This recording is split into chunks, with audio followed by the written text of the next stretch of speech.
La historia que quiero vivir. Un viaje al pasado mexicano a la manera de José Manuel Villalpando.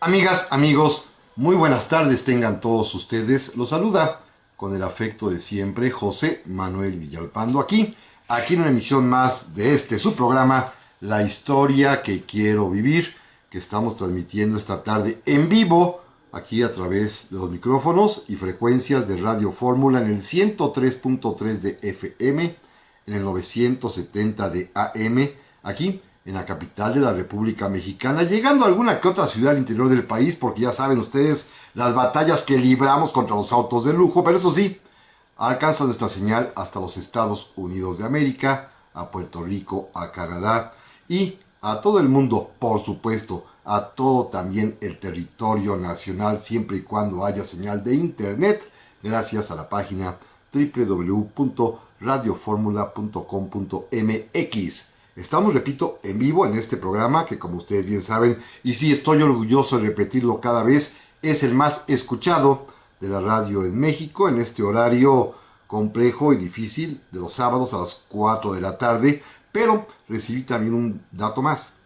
No sé cuántos programas de historia hay existentes en nuestro país, pero lo que sí debo decirles es que tenemos, eso sí, el número 1 de radio escuchas.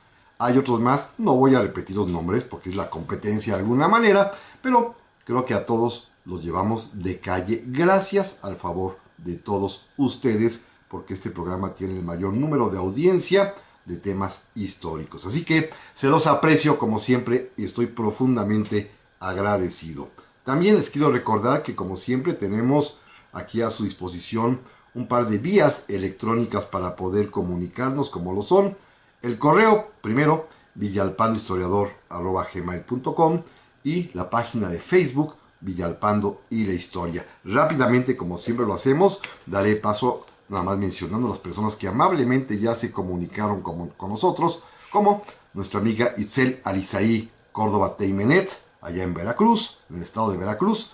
También don René Moeno, que me dice que estaba escuchando un programa mío de 2014 donde recomendé la película Huérfanos, que es la historia de Melchor Ocampo, que la consiguió y que le gustó. Qué bueno, don René, muchas gracias. También doña Olivia Rodríguez Beltrán, que nos está escuchando desde Pachuca, y que salude por favor a Javier y a Olivia. Pues bien saludados están ustedes y saludos allá a Pachuca. Qué antojo de un paste, la verdad. También a Enrique Deita Silva, que como siempre nos escucha, él y su hijo Ecat, también muy amables. Don Lalo Núñez, que me hace una pregunta interesante. ¿Cuál secretario de Hacienda en la historia de México tuvo la libertad de actuar sin que el presidente tuviese influencia? Más bien la plantearía yo de otra manera. Le diría a usted que en las épocas en que México ha habido prosperidad, porque sí la ha habido, los secretarios de Hacienda han contado con el respeto del presidente de la República. Es un concepto diferente que hoy vamos a explicar con mucha amplitud. También le agradezco muchísimo a don José Naum, que me saluda. Me dice que me faltó las muertes de Julio el Padre Hidalgo. No, yo me refería a las 4 muertes de días consecutivos, que son 17, 18, 19 y 20 de julio. Nada más a esas me estaba yo refiriendo exclusivamente. Ya sé que hasta finales, el día 31 es la muerte del Padre Hidalgo. También a la familia, como siempre, Emma, Jackson, Toby, Neftalí Garza, que me saludan allá desde Raleigh, Carolina del Norte, muy amables. Mi querido amigo Manuel García desde Querétaro, qué bueno que se va a echar su cafecito, escuchando de sobremesa este programa con nosotros, se lo aprecio enormemente. Johnny Vargas también, un saludo a la familia Vargas Soto en Cuerámaro, Guanajuato, y al maestro Vicente Soto, que ayer cumplió años. Saludado está don Raúl López también desde Querétaro, y me dice que hoy tiene ya la oportunidad de escucharnos en vivo, cosa que le agradezco infinitamente. Bueno, vamos a entrar a tema, porque es un tema largo que me va a llevar seguramente 2 capítulos, espero que nada más 2, pero ustedes recordarán que hace 8 días hice la consulta popular pública y abierta para que eligieran ustedes qué tema trataríamos el día de hoy, y a lo largo de la semana llegaron entre correos electrónicos, comentarios al Face, comentarios privados a la propia página de Facebook, abiertos a algunos otros, y haciendo cuentas, finalmente el pasado jueves por la noche, cuando diseñé el pequeño anuncio que colocamos siempre, pues resulta ser que del número total de los radioescuchas que amablemente opinaron, pues el 68% votó a favor de este tema de los secretarios de Hacienda, y entiendo además también el interés histórico por la contemporaneidad de este asunto, que se vuelve bien, bien importante. Pero déjenme empezar, miren, el secretario de Hacienda es quizás el puesto más delicado, importante, de un gabinete presidencial. No tiene el oropel y el brillo que puede tener un secretario de Gobernación, o la luminosidad que puede tener un canciller secretario de Relaciones Exteriores, o de alguna manera pues la presencia social de un secretario de Salud o de Educación o de Desarrollo Social. No, es distinto. Es más, la Secretaría de Hacienda, en la vía práctica cotidiana, nosotros, pueblo de México, como yo lo soy, que somos causantes cautivos, la vemos con cierta tirria y precaución, porque Hacienda es la que cobra los impuestos.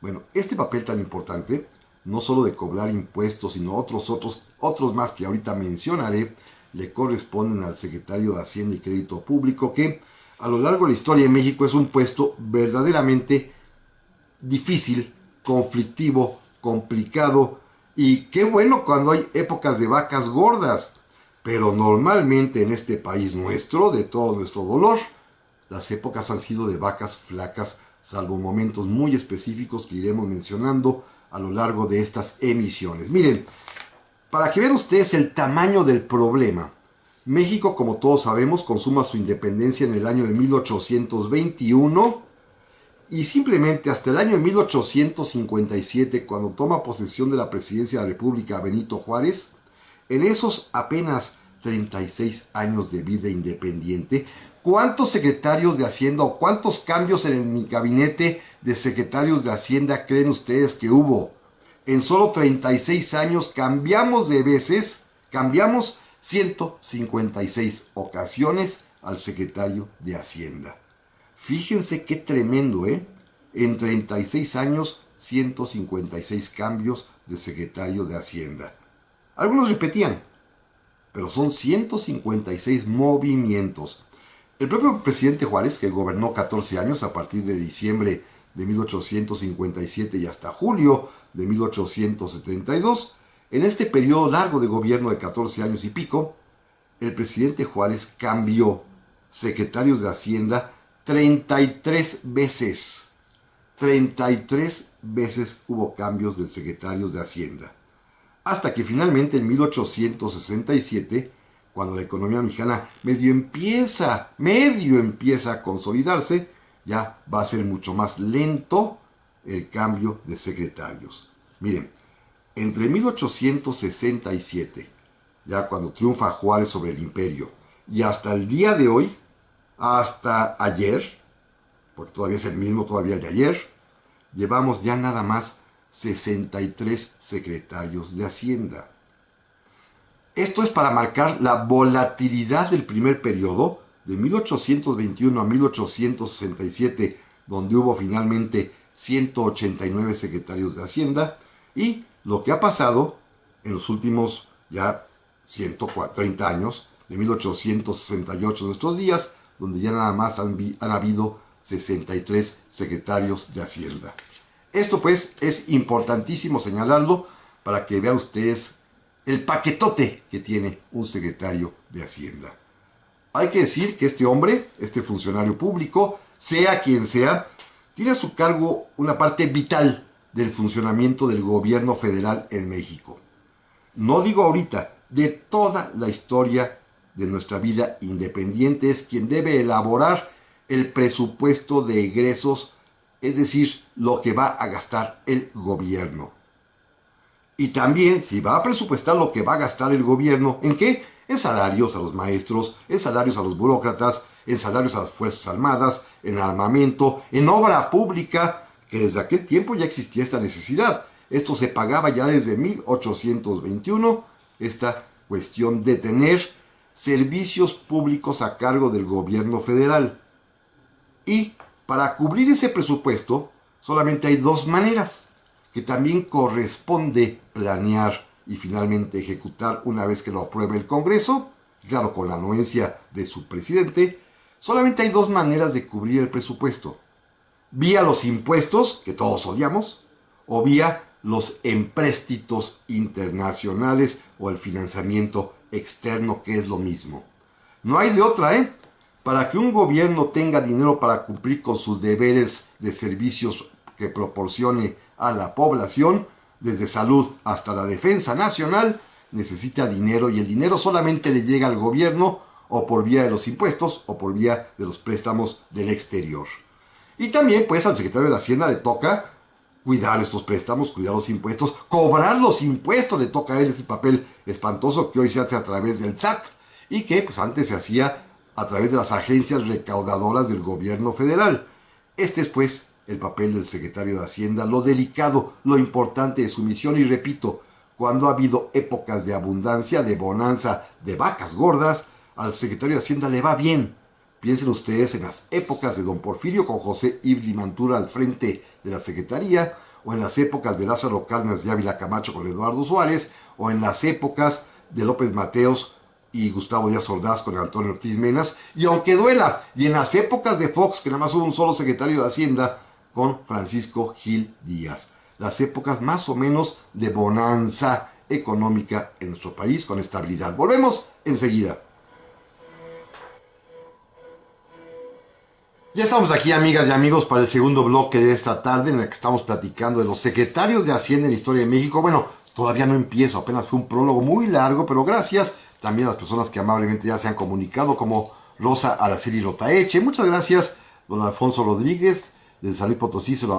Verdaderamente se lo aprecio. Es que me dice que exige un recuento voto por voto. Ha de haber querido que habláramos de Villa, don Alfonso, pero no hay recuentos. La nueva democracia es simplemente a base de levantar la mano y opinar, ya sabe usted. Don Iván García también, que cuál es el legado económico que dejó José Limantur. Pues mire, sus familiares, como usted me lo dice, cuando yo supe de ellos y los vi y los conocí, allá a principios de los 90 en la ciudad de París, todavía vivían en la vieja casa, bueno, vieja casa, pero monumental casa frente al Arco del Triunfo de José Limantur. Recuerden que ya hemos platicado cuando hablamos de don Porfirio que Limantur sí se enriqueció, ¿eh? Don Javier Arellano, nuestro amigo desde Nueva Orleans, muchas gracias, que bueno, me da mucho gusto saludarlo, se lo aprecio enormemente. También le quiero agradecer a Mercedes Guerrero, que me saluda, dice, desde la bella calle de Madero. Sí, es una muy bella calle de Madero, efectivamente. Rafita Barrios, nuestro amigo también, se lo aprecio mucho. William Lobson también, que me manda un abrazo y que está listo para la clase, se lo aprecio mucho. Fernando González, que me dice que salude a Piedad Aedo y a Wilfrido Aedo, saludados están. Y fíjense qué interesante, desde Antofagasta, Chile, desde Chile nos están escuchando Jonathan Martínez, que me pide además de saludarme, que salude a su señor padre, don Antonio, que está en México y que seguro me está escuchando. Así que don Antonio, gracias, lo saluda desde Antofagasta, Chile, su hijo Jonathan. Hay que ir a Chile, hay que volver a Chile. Yo cuando fui me encantó. Muy bien, vamos adelante, fíjense bien. El problema es que México, casi la mayor parte de su vida independiente, hemos estado literalmente en la calle y endrogados, para hablar en términos muy coloquiales y populares. Al final de la colonia, de la época virreinal, en el año de 1808, es cuando encontramos el último reporte contable financiero de los ingresos que recibía la Hacienda Real, la Hacienda del Rey. Correspondía cobrar los impuestos al propio virrey de México, que además de ser virrey, representante del rey, tener cargo político y de gobierno, era además el superintendente de la Real Hacienda, el encargado de cobrar impuestos y fijar los presupuestos también. Y fíjense, en 1808 el ingreso del fisco real ascendió a 20 millones de pesos, tema que ya hemos platicado en alguna que otra ocasión. En un siglo, todo el siglo XIX, cuando no hay devaluaciones, cuando no hay estas fluctuaciones del valor de la moneda, que más o menos la economía y el precio se mantiene estable todo el siglo, 20 millones de pesos ingresaron en 1808 al fin de la época virreinal, y vamos a tardar casi 80 años hasta la época de don Porfirio para que vuelvan a ingresar a las arcas de la Federación otra vez 20 millones de pesos. Es decir, fue casi un siglo de crisis económica, para no llamarla crisis, pues de crecimiento, de estancamiento económico casi total. no volvió a haber impuestos de tal magnitud como en la época colonial, sino hasta que llegó Don Porfirio. Fíjense qué tamaño de bache económico vivió México desde 1821 hasta 1890-91. 70 años de un decrecimiento o estancamiento de la economía brutal. ¿Por qué?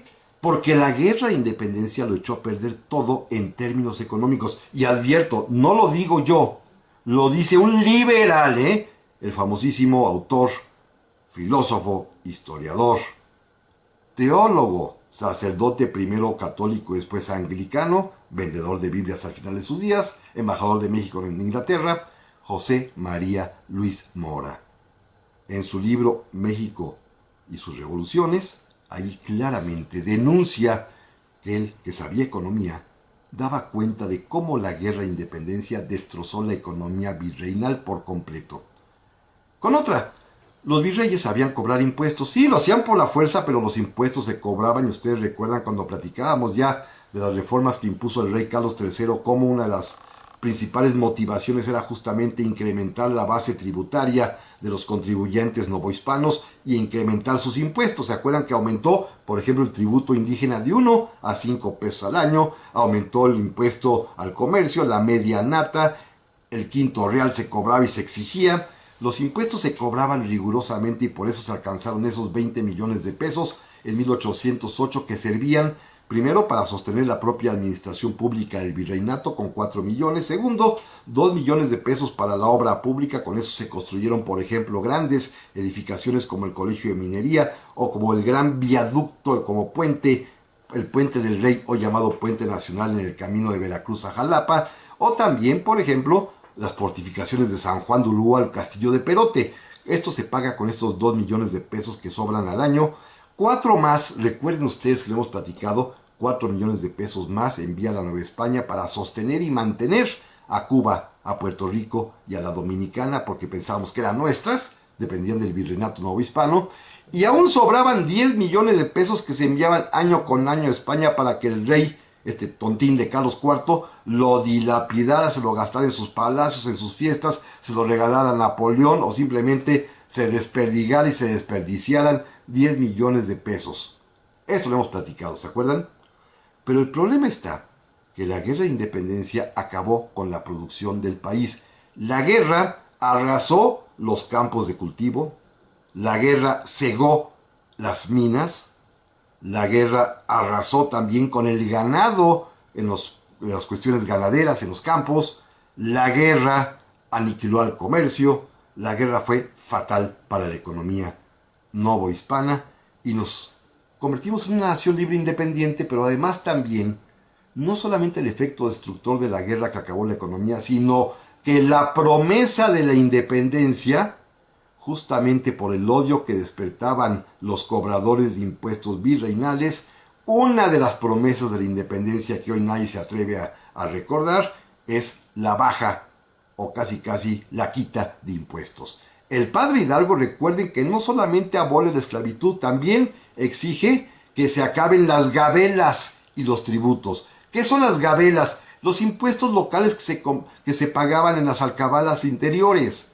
en las aduanas interiores del país, que se quiten los tributos, que es lo que pagaban las personas. Y el padre Morelos, en los sentimientos de la nación, es totalmente explícito cuando dice que el impuesto que debe cobrarse a las personas para sostener la guerra y el gobierno es únicamente, escuchen, del 5% de sus ingresos. Hoy pagamos entre el 30, 31, 32 y 33%, algunos el 27, el 28%, pero pagamos un dineral de nuestros ingresos simplemente por impuestos sobre la renta. Bueno, Morelos pide el 5%. Entonces, una promesa de la independencia es no pagar impuestos o que los impuestos se reduzcan y entonces nos volvemos patria libre y soberana a partir del día 27 de septiembre de 1821 y resulta ser que pues el gobierno del México independiente, el que fuera Iturbide primero y después Victoria, se encuentran con la novedad de que no hay producción, no hay impuestos y la gente, por supuesto, no quiere pagar porque eso nos prometieron los padres de la patria. Hidalgo y Morelos nos prometieron no pagar impuestos o pagar poquito. Entonces, ¿cómo quieren que un país sobreviva? Y vamos a empezar. El primero que se enfrenta ya a un problema grave de falta de liquidez porque se da cuenta que el gobierno mexicano no tiene un quinto, no tiene un centavo, es el presidente Guadalupe Victoria, que además se enfrenta a un problema muy grave, que va a ser el problema básico y fundamental de México en estos primeros años de vida independiente, que es asegurar la defensa nacional, porque pues, no hay un ejército bien armado, bien uniformado, bien comido. Hacen falta barcos para proteger nuestros litorales, hacen falta armas porque las buenas se las llevaron los españoles cuando se retiraron de México, y de esta manera, ante además la falta de recursos para poder pagar a los empleados, para poder pagar los pocos hospitales que hay, para poder pagar a los maestros de las escuelas que tiene el gobierno, para poder pagar lo que ustedes quieran, la reparación elemental de los caminos, hace falta dinero y la gente no quiere pagar impuestos. Y entonces, a partir del presidente Victoria, se inició una costumbrita que hasta el día de hoy dura, y el propio presidente de la República actual ya también lo hizo, de pedir crédito externo. Es decir, préstamos al exterior. El primero que lo hace es el presidente de la República, y de ahí para acá no ha habido ni uno que no pida dinero al extranjero, porque hay que completar el presupuesto.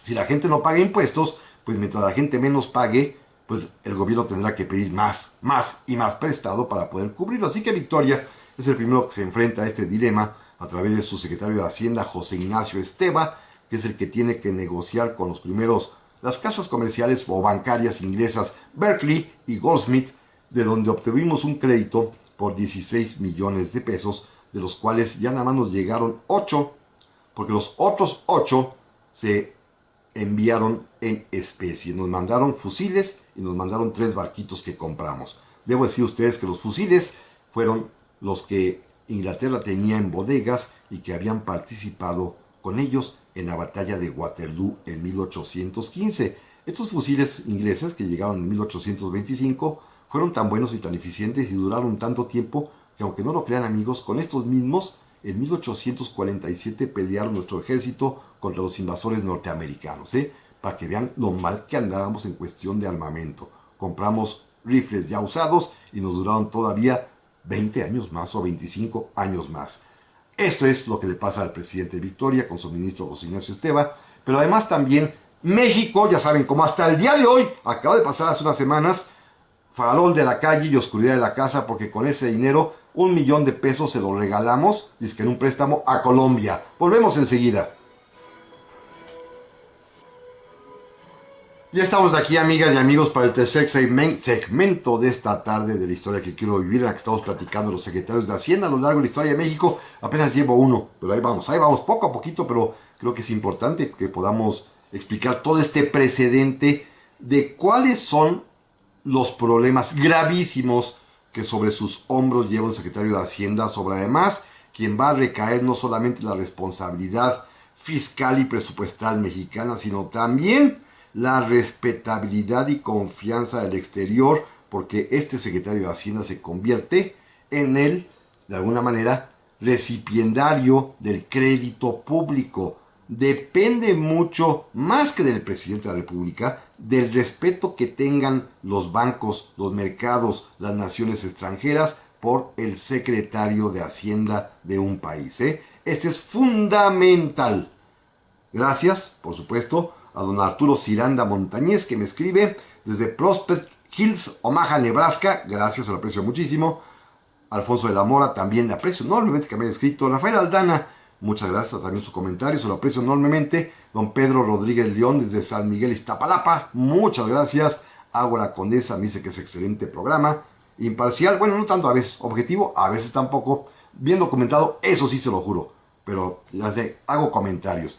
José Fuentes Mares decía que la virtud mayor de un historiador era poder tener, primero, la documentación probatoria correspondiente, pero segundo, decirla bien y amenizarla con algún chascarrillo adecuado. Este es el método que recomendaba don José Fuentes Mares, y a él me apego, a él me apego. Bueno, estábamos apenas con el primer secretario de Hacienda, don Ignacio Esteva. Decía yo, terminaba con esto de que México le regaló de esos 8 millones de pesos que recibimos, 1 millón Se los regalamos a la Gran Colombia porque Bolívar necesitaba dinerito. Ya saben que todos los países iberoamericanos estábamos igual. Otros peor, ¿eh? Algunos peor que México. Así que les facilitamos 1 millón de pesos que nunca nos pagaron. Pero esta es una costumbre que hasta la fecha sigue y que pues seguimos regalando dinero a nuestros hermanos de Allende el Suchiate. Del Suchiate para abajo siempre regalamos dinero. Otro caso de un secretario de Hacienda. Vamos a ver un tema distinto. El presidente Valentín Gómez Farías tuvo como asesor en materia económica al propio José María Luis Mora, ambos liberales que platiqué yo hace un momento, y tuvo como secretario de Hacienda y Crédito Público a don José María Bocanegra, que no sabía mucho de la materia, pero era un buen hombre empeñoso y que llegaría a ser por algunos días presidente de la República más adelante. Pero Mora sí sabía. Y Mora era además sacerdote y conocía perfectamente bien no solamente la cuestión de teología, sino también era un economista, el primer economista que hubo en México que estudió conceptos y cuestiones de economía fue José María Luis Mora. Y se dio cuenta que en el mundo moderno, a partir de las teorías de Adam Smith, allá en Inglaterra, el liberalismo estaba abriéndose paso en todas partes y depende muchísimo de la voluntad, del interés, del empeño que pongan las personas en lo individual para progresar y a su vez, al progresar cada quien, jala a sus trabajadores, jala a sus empleados y progresa todo el país. El liberalismo era importantísimo, el libre cambio, la libre empresa, y se dio cuenta que uno de los graves problemas que había aparejado la época colonial es que no permitía el crecimiento económico porque mataba, condenaba, decretaba que era pecado el lucro. Y se dio cuenta, porque lo leyó Adam Smith, que los inversionistas actúan justamente con afán de lucro, ganar por invertir su dinero, ya sea en una obra, ya sea en un préstamo, ya sea dándolo a algún tipo de ejecución, siempre hay que ganar dinero por el dinero, se llama tasa de interés. Ya sé que los bancos nos cobran un demonial, pero cobran tasa de interés que está permitido desde la época del presidente Valentín Gómez Farías, de su ministro José María Bocanegra y su asesor José María Luis Mora, cuando decidieron prohibir el préstamo con interés fijo que estuvo vigente durante toda la época virreinal, que fíjense, inspirados los economistas, si es que se pueden llamarse así, de la colonia de la vieja España, se estableció que cualquier contrato o negociación civil o mercantil que implicara pago de intereses no pueden ser estos superiores al 5% anual, que es el máximo establecido o permitido por Santo Tomás de Aquino en la Suma Teológica, porque después del 5%, decía Santo Tomás, es usura, es lucro excesivo y es pecado. Así que los españoles, los virreyes, decidieron que los mexicanos no cayeran en pecado, imponiéndoles la obligación de no cobrar más del 5% de interés en cualquier tipo de negocio, contrato o celebración o convenio que implicara dinero con tasa de interés. Y esto, a juicio de José María Luis Mora y de Valentín Gómez Farías, era evidentemente detener la economía, había que liberar la tasa de interés, prohibió estos préstamos limitados católicos para irse a los préstamos abiertos anglicanos ingleses y establecer que el interés, el precio del dinero se fijaría de manera convencional entre las partes contratantes. Esto es una ley que se expidió en 1833 y hasta el día de hoy, amigas y amigos, sigue vigente. Por eso los bancos nos fijan la tasa de interés que quieren porque formalmente lo negociaron con nosotros, nos dieron a firmar un contrato y nosotros estamos libres de aceptar o no aceptar. Claro, pues te la clavan ahí, ¿verdad? Con la tasa de interés, pero pues, tú tienes la opción de aceptarlo o no. Esto se permite en México desde el año de 1833, es decir, fijar entre las partes la tasa de interés o el precio del dinero. Años después, otro presidente, ahora ya conservador, Anastasio Bustamante, tendría como secretario de Hacienda a Rafael Mangino y como asesor principal en temas económicos a la contraparte de Mora. Si Mora es un liberal, pues la contraparte es don Lucas Alamán, un conservador. Y don Lucas Alamán decide volver un poquito a la época virreinal. Ya sabe que no puede ir en contra de la tasa de interés ya liberada por Gómez Farías, porque es finalmente la tendencia mundial del liberalismo, pero sí sabe que hay actividades que se pueden fomentar a una tasa de interés más baja y decide fundar, con el apoyo del presidente Bustamante y con el secretario Mangino, el Banco de Avío, el primer banco que existe en nuestro país que tiene como finalidad dar créditos a tasa baja a los agricultores para que compren semillas, o para que compren ruedas de molino, o para que construyan una presa, o para que compren un arado, o a los pequeños talleres para que sean pequeñas industrias, para que compren maquinaria, para que compren materia prima como telas, en fin, créditos que se llaman refaccionarios o de avío para que se puedan adquirir los insumos necesarios para producir, pero eso sí, a una tasa como del 5%, bajita, una tasa muy católica, habrá pensado don Lucas Alamán. Ya esto, pues este banco se echó a andar, será el primer banco en México y es el antecedente de lo que hoy conocemos como banca de desarrollo. Ustedes saben que en México hay dos tipos de bancos, la banca comercial, que es privada, que es la que cobra unos intereses bárbaros, hay que decirlo también tal cual, y la banca de desarrollo, que es del Estado mexicano, como Nacional Financiera, como el Banco Mexicano de Comercio Exterior, como el Banco del Pequeño Comercio, en fin, varios bancos que existen de esta naturaleza que cobran menores tasas de interés, claro, para proyectos productivos más específicos, y esto pues va a iniciarse en época del presidente Anastasio Bustamante. Debo aclarar algo, todos los presidentes que estoy mencionando, desde Victoria, Gómez Farías, Bustamante y todos los que continúen, todos pidieron préstamos al extranjero, ¿eh? Ninguno dejó de pedir crédito. Inclusive, hasta nuestro gobierno actual ya solicitó créditos y nos otorgaron un conjunto de bancos internacionales, ¿eh? Hace un par de semanas, 2-3 semanas, se anunció ya un crédito para darle garantías a Pemex para que pueda sobrevivir. No ha habido pues ningún gobierno mexicano que haya estado exento de pedir dinero al extranjero. Pero hay veces que pues, no nos quieren prestar porque los presidentes tampoco garantizan, como el caso de Antonio López de Santana, que pues nadie le quería prestar. O sea, vean qué personaje y qué tipo de presidente era, que pues más bien la gente no quería. Los banqueros internacionales no se atrevían a prestarnos y entonces su ministro de Hacienda, don Ignacio Trigueros, en 1841-42, para poder cubrir el presupuesto nomás elemental, pues le convenció al presidente, que tenía poderes omnímodos, de aumentar los impuestos. Y es aquella época famosa en que inventaron impuestos muy simpáticos y chuscos que mueven la risa y que cada vez que nos los platican en los discursos oficiales decimos ¡qué bárbaros! Santana era verdaderamente un arbitrario. Bueno, debo decirles a ustedes que estos 3 impuestos que voy a comentar se quedan chiquitos con los impuestos que ustedes conocen pagamos hoy en día, ¿eh?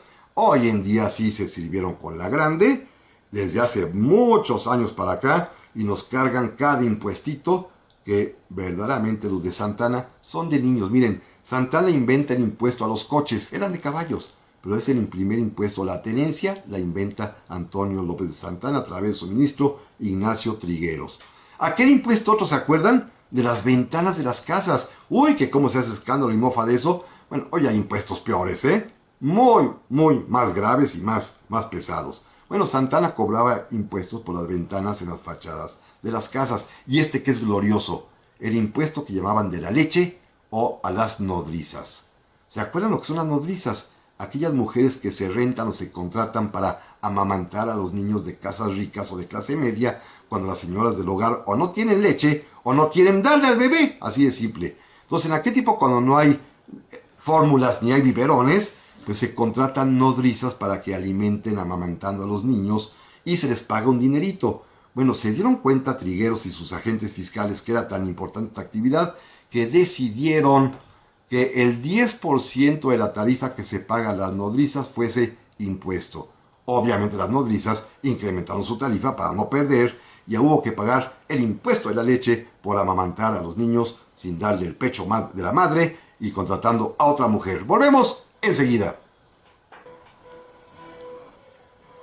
Ya estamos de regreso, amigas y amigos, para el último bloque esta tarde, en un programa que se ha ido rapidísimo y como el agua, a toda velocidad. Gracias a don Ernesto Romo Pérez, que me recuerda que no solamente hoy es el aniversario de la muerte de Villa, sino que también hace 50 años fue el alunizaje del Apolo 11 allá en la Luna, nuestro satélite natural de la Tierra. Sí, es un tema interesantísimo que me hubiera gustado platicarlo también aquí, pero una u otra No hay manera, yo necesitaría ya programa, no solamente 2 horas, sino diario. Pero bueno, estos ya son sueños guajiros míos. Don José Antonio Cortés, también muchísimas gracias.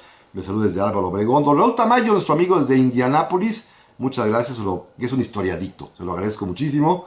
También don José Antonio Cortés, también muy amable por su comentario. Don Carlos G. Almaraz, desde Portland, Oregon, muchísimas gracias. Tenemos hoy mucha comunicación internacional y eso me da mucho, pero mucho gusto. También le quiero agradecer a Marco Federico, que me saluda desde la Ciudad de México, y que mande saludar a toda la gente de Parras de la Fuente, allá en Coahuila. Pues muchísimas gracias, se lo aprecio enormemente. Y vamos a terminar, porque si no, no va a dar tiempo de avanzar más.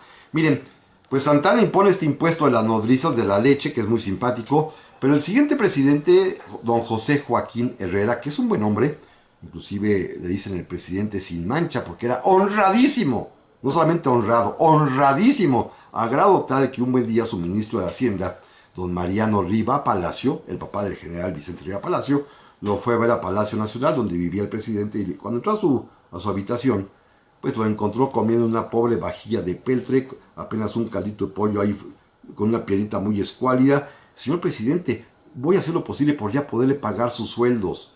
Y Herrera le dijo, a ver, señor ministro, ¿ya comieron los soldados? ¿Ya se pagó el sueldo a los empleados? ¿Ya se pagaron la deuda del camino que estamos construyendo? No, señor presidente, pero se trata de que usted viva con decoro. No, no se preocupe, me voy a ir a mi casa mejor a comer todos estos días, porque no quiero que se gaste en mí lo que debe gastarse en lo más importante. Este es el ejemplo de un gran presidente. No había ni un centavo ni para pagar nada, y menos para que el presidente pudiera comer, como decían ellos, con decoro en Palacio Nacional. Un cambio.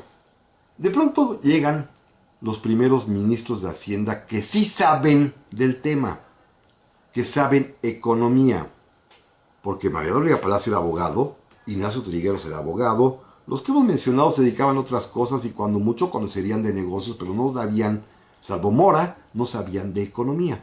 Y de pronto llegan dos personajes que son verdaderamente prodigiosos y que a mucha gente le llama la atención y se preguntan, ¿cómo es posible que hayan sido secretarios de Hacienda si son escritores? Bueno, dos hombres cultísimos, maravillosos, que se leen con un deleite enorme. Todos ustedes han leído seguramente La Musa Callejera de Guillermo Prieto, o Las Memorias de mis tiempos del propio Guillermo Prieto, o bien de Manuel Paino, el fabuloso, bellísimo libro El Fistol del Diablo, o Los Bandidos del Río Frío. ¿Se acuerdan de estos grandes escritores? Pues fíjense que los dos tenían como una especie de gusto peculiar o de afición estudiar economía, y los dos escribieron obras de economía. Guillermo Prieto escribió un manual de economía política, y Manuel Paino, que se dedicó mucho a la economía, a estudiar economía, logra hacer un gigantesco volumen que se llama Cuentas, Gastos y Acreedores del Imperio Mexicano, donde examinó a todo el gobierno de Maximiliano desde el punto de vista financiero, económico y fiscal. Eran tipos que sabían economía, y por eso el presidente Ignacio Comonfort los invitó a ser ministros de Hacienda. Claro, duraba un poquito tiempo porque era imposible sostenerse, ¿eh? Es parte de estos 180 y tantos ministros que platicamos, que verdaderamente pues cambiaban cada mes el ministerio, o a veces menos, pero dos economistas que sí sabían de economía y que casualmente eran poetas o novelistas, fueron ministros de Hacienda. Uno que sí sabía también, pero esto fue un poquito antes con el gobierno del presidente Juan Álvarez, era Miguel Lerdo de Tejada, el primero, después de la época de Gómez Farías, que se atreve a dar un cambio liberal. Se dieron cuenta que en México estaba concentrada la propiedad raíz entre los ricos hacendados por una parte, eso ni modo, se tenían que quedar, pero la otra parte la tenía la iglesia, y la otra gran parte las corporaciones o pueblos de indios. De este tema hemos platicado muchas veces, ¿se acuerdan? Y Miguel Lerdo de Tejada diseña la ley de desamortización de bienes de las comunidades y corporaciones, llamada también Ley Lerdo, para que estas, particularmente los pueblos de indios y la iglesia, fraccionaran sus bienes, se vendieran al mejor postor y pudiera crearse una clase media de propietarios que hiciesen producir la tierra, o hiciesen producir las casas, o empiecen a construir industrias, o empezaran a hacer algo, porque el país no se movía. Esta es la idea económica de la ley de desamortización, que el propio Miguel Lerdo de Tejada va a convertir ante la negativa y tosudez de la Iglesia Católica que no quiso fraccionar y vender y recibir a cambio el equivalente en dinero. Recuerden ustedes que para 1860, en plena guerra de reforma, el propio Miguel Lerdo de Tejada, ahora como secretario de Hacienda del presidente Benito Juárez, va a escribir y el presidente a expedir la ley de nacionalización de bienes de la iglesia, con el cual se le expropian a la iglesia católica los bienes propios y los bienes que tenía en administración. Y fíjense, el Estado mexicano no se queda con esos bienes. El mismo espíritu, crear una clase media propietaria, porque con la ley de nacionalización de bienes de la iglesia, el procedimiento es que cualquier persona que tenga conocimiento de un bien que sea de la iglesia, lo puede denunciar y se le va a adjudicar, escuchen, al 10% de su valor catastral. El Estado nada más se quedó con los templos y los conventos, que siguen siendo hoy en día propiedad de la nación, pero todos los demás terrenos que tenía la iglesia, campos de cultivo, casas en las ciudades, todo lo que poseía como bien inmueble o bien de propiedad raíz, todo de alguna manera se vendió, se adjudicó a quien lo denunciara, pagando el denunciante únicamente el 10% del valor catastral según un avalúo. Se evaluaba el bien, si el bien valía 100,000 pesos, pues se pagaban nada más 10,000 por él. ¿Por qué? Porque la idea era castigar a la iglesia, sí, pero también crear una clase media de propietarios. Benito Juárez, como comentaba al principio del programa, tuvo 33 cambios en la Secretaría de Hacienda en sus 14 años. Tiene tres periodos muy claros de gobierno. El primero es durante la Guerra de Reforma, donde sus ministros son particularmente dos personajes muy importantes, el propio Miguel Lerdo de Tejada, pero también don Melchor Ocampo, que es ministro de Hacienda de Juárez. Y los dos tienen un carácter muy singular porque ninguno de los dos se deja mangonear por el presidente Juárez. A veces Juárez apoya a uno, a veces otro, pero eso los va cambiando. Ellos dos son secretarios de Hacienda 4 o 5 veces cada uno. En estos muchos cambios que hizo Juárez, se van rotando porque se enoja con uno, lo cambia o pone al otro. Al final de cuentas, los dos le renunciaron a Juárez. Fíjense, hombres de tamañitos, Melchor Ocampo porque le hizo como don Carlos Ursúa hace un par de semanas, le renunció a Juárez por no estar de acuerdo con la política de nacionalización de bienes de la iglesia y se fue a su rancho y después lo mataron los conservadores. Y luego Miguel Lerdo de Tejada también renunció, pero por otras razones, porque quiso ser candidato a la presidencia de la República y ¿qué creen? Ya lo hemos platicado, se murió milagrosa y providencialmente antes de la elección, porque si no lo hubiera ganado a Juárez. Fíjense, en paralelo, en esta misma época de la Guerra de Reforma, el gobierno conservador que estaba instalado en la Ciudad de México, particularmente el del general Miguel Miramón, este héroe de los conservadores que a mucha gente le entusiasma, cometió una burrada y una torpeza en materia financiera, económica y fiscal terrible.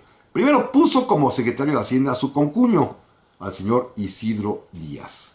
Es su concuño, lo nombró secretario de Hacienda y este señor Isidro Díaz cometió la burrada mayúscula de que para conseguirle dinero a Miramón para que continuara con la guerra, firmó el famosísimo préstamo Hecker, del que hemos hablado varias veces, en el que una banca suiza nos prestó 16 millones de pesos que el gobierno de Miramón recibió, que por supuesto dilapidó y se perdió en batalla luego.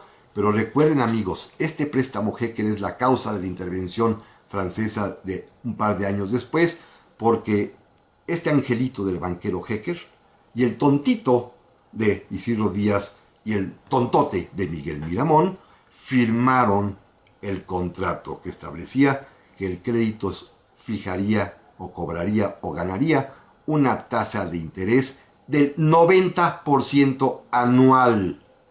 Imagínense qué barbaridad. Bueno, ni un banco contemporáneo, iba a decir el nombre de algún banquito, pero no, ni un banco de los de hoy cobra 90% anual, y este banco Hecker sí se lo estableció a Miramón, y Miramón firmó. Miramón nos embarcó tremendamente, razón por la cual, cuando vence Benito Juárez en la Guerra de Reforma, ya en plena crisis tendrá que suspender el pago de la deuda externa, que es impagable. Ya para ese momento era impagable, lo que va a motivar la intervención francesa.